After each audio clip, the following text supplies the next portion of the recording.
because you're bilingual. Moving on from the brain to your thoughts.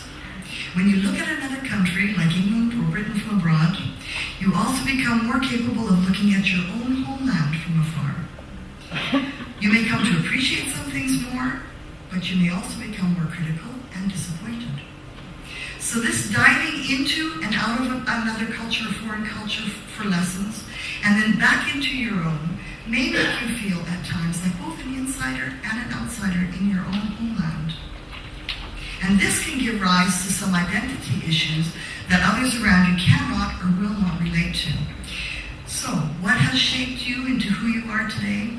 I'm proposing some, if not all, of what I've mentioned today. You're still Greek, and you can be proud of your heritage, but I submit you're Greek plus British, plus American, plus Canadian, plus. You've changed because you've learned to look through national, geographical, ethnic, cultural, religious, and other borders. And this automatically brings more tolerance, understanding, and acceptance. So by your very example to your students every day in the classroom, you are lighting the fire of human enlightenment and compassion as transnationals.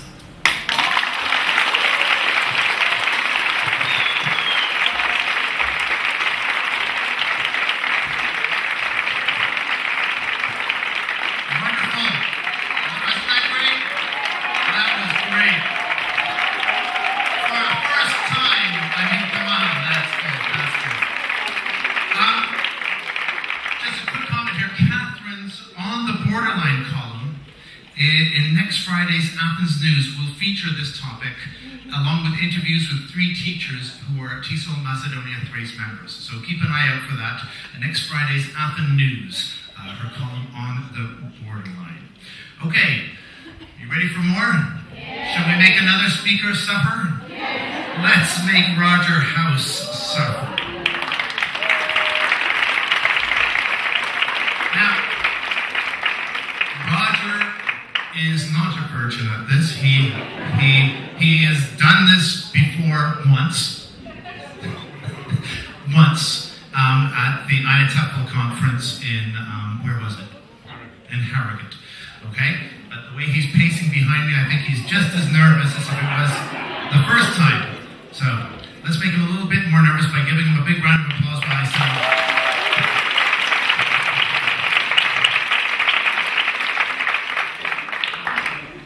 Can you hear me all right without the microphone? Yeah. Right, okay. Ready? Yeah. Now.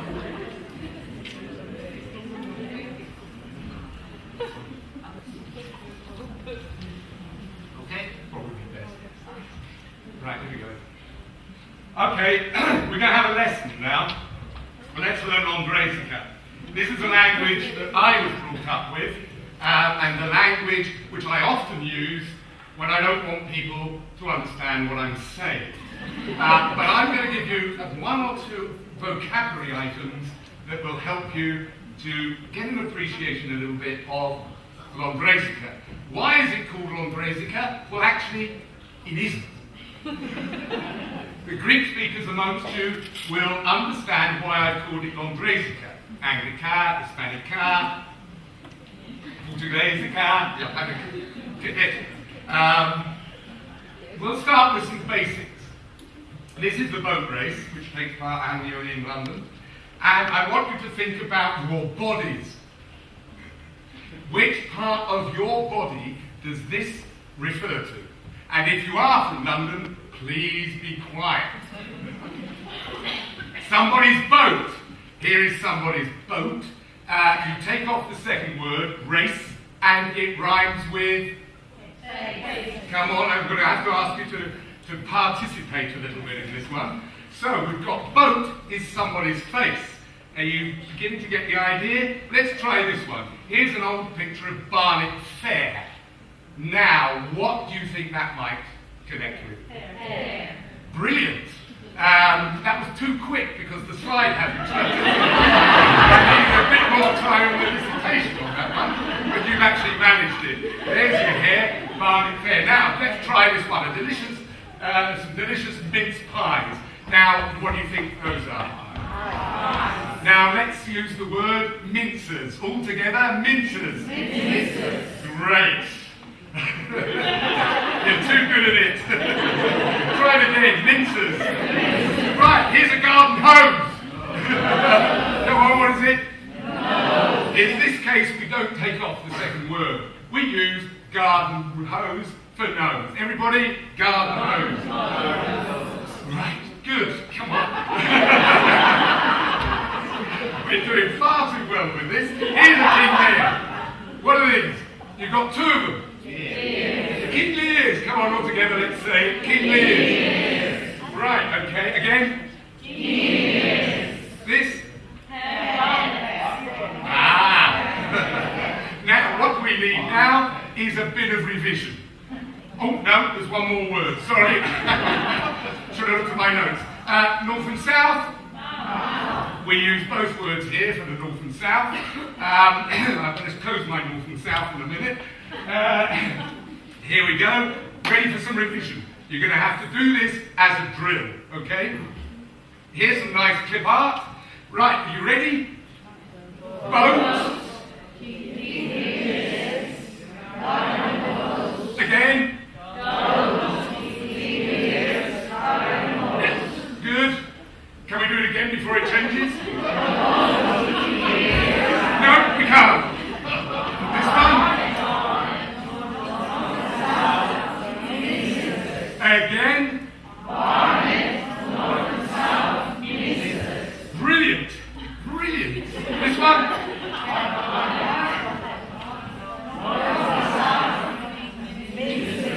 Great. Now, this is the practical application.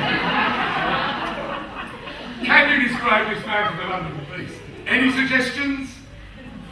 Ugly boat. Big King Lears. Big King Lears? Great, brilliant, lovely. Now, there are other applications. This is a pork pie. Now, you've got the idea. How does a pork pie connect with these two? Lies. As we say, telling porkies. Brilliant, yes. And a further modern application, N.Greece has a long history, but it goes into the modern pin. Pin, huckleberry fin, pin. Now, this is where the timing really comes in, because what do you get when you put your pin number in? Any other suggestions? No, you get this. Sausage and mash, of course. Or, as we usually say, sausage only. A bit of sausage, you might want a pony or a monkey. A monkey is 25 pounds, a pony is 500. For us as teachers, we only usually get a monkey. Now, here's the really useful and advanced application here, the really useful phrasebook of N.Greece. Use your loaf, which is what my father always used to say to me. What does that mean? Yeah, use your brain. Think about it. Yes, use your loaf. We've got a couple more coming up. I've lost my voice. So what's the SP then? Horse racing features largely in N.Greece. The SP is the starting price. So if you ask someone, what's the SP, you mean, actually, what's going on? So what's the SP on the buffet? What's the SP on this Pecha Kucha? What's the SP on this conference? So you're asking somebody, what actually is going on? Here's a famous person, never judge a geezer by the shape of his boat. We've got vocabulary revision here, I've recited the vocabulary. What do you think this means?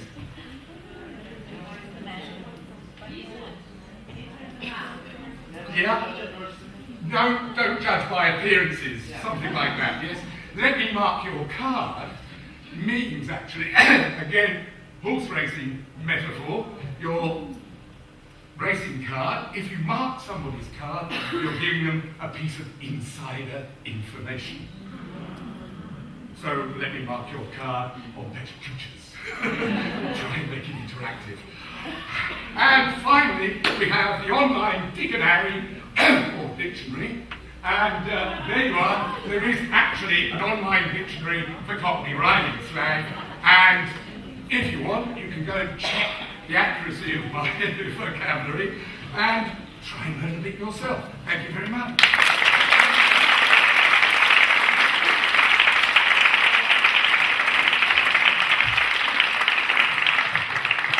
Now, I've said that I've done this, just a bit of background about Pecha, Kucha, and ELT.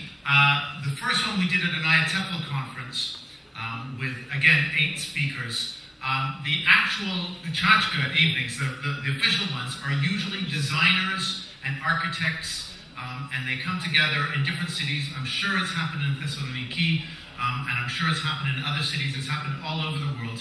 And there are usually 14 presenters, and they do it one after another, and sometimes there's a break. And there's often food and drink afterwards, and I think we also have food and drink afterwards. So, want to make sure you work up a nice thirst and hunger here. Would any of you see possibilities of this in teaching? Could you imagine doing this with students, getting students to do some? Yeah? I've spoken to lots of teachers who, after seeing one of these events, have done with their business classes, for example, or with university students, training in making short presentations in English. It's a wonderful way of disciplining yourself, because it takes quite some time to prepare one of these. Would you agree, presenters? Oh, It takes ages. In fact, they said, there's a famous quote by Winston Churchill. He said, if you asked me to get up in front of the House of Commons and talk for 2.5 hours, I can do that without even thinking. If you ask me to speak on radio for 2 minutes, I need a month to prepare. And I think it's the same thing with this. The shorter it is, and the fact that the control is taken away, means there's a lot more preparation, and we focus on what we are saying, which is what audiences like to hear. All right, so with that thought in mind, let's go to our next speaker, who is Anastasia Lacchiotti. Yes?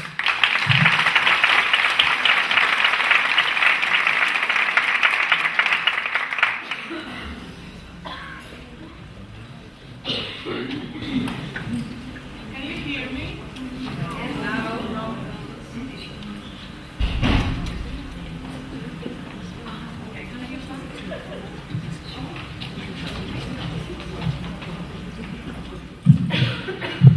Can you hear me? Yes. All right, because I need to read my notes, you see, and I'm shaking. So I need somewhere to stay and stand and be.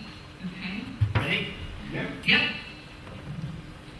I doubt that when Robbie Krieger wrote the song and Jim Morrison sang it, they had education in mind. However, my relationship with education since the first day I went to school has been a magical, ongoing, never-ending journey and an always developing experience. I owe my English education to Elvis. As I learned English because I fell in love with him. True. My love for Elvis faded away, but the love for the language remained and developed into a marriage-like relationship since I've been teaching it for many years now. I don't want to say how many, but it's been a marriage, all right?